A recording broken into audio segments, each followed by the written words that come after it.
Être athlète de haut niveau et être une femme, c'est évoluer, souvent dans des milieux très masculins. C'est moins bien connaître nos corps que nos homologues hommes. En 2021, 9% de la recherche était effectuée exclusivement chez les athlètes féminines, contre 71% chez les athlètes masculins. C'est, dans certains sports et notamment les sports professionnels, avoir moins de reconnaissance, moins de visibilité, moins de médiatisation, moins de sponsoring. C'est aussi voir les choses évoluer, le droit à la maternité, l'accompagnement par les fédérations, les collectivités et les institutions de manière plus paritaire et plus juste.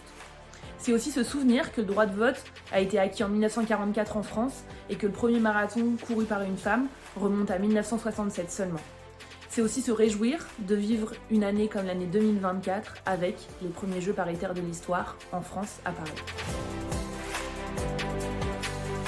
À la police nationale aussi, les choses évoluent. Il y a de plus en plus de femmes, autant chez les actifs et peu importe les grades, que dans les personnels administratifs, techniques et scientifiques. Cette diversité et cette mixité est précieuse sur le terrain. N'oublions jamais que la pratique d'une activité physique et sportive est un vecteur d'émancipation immense.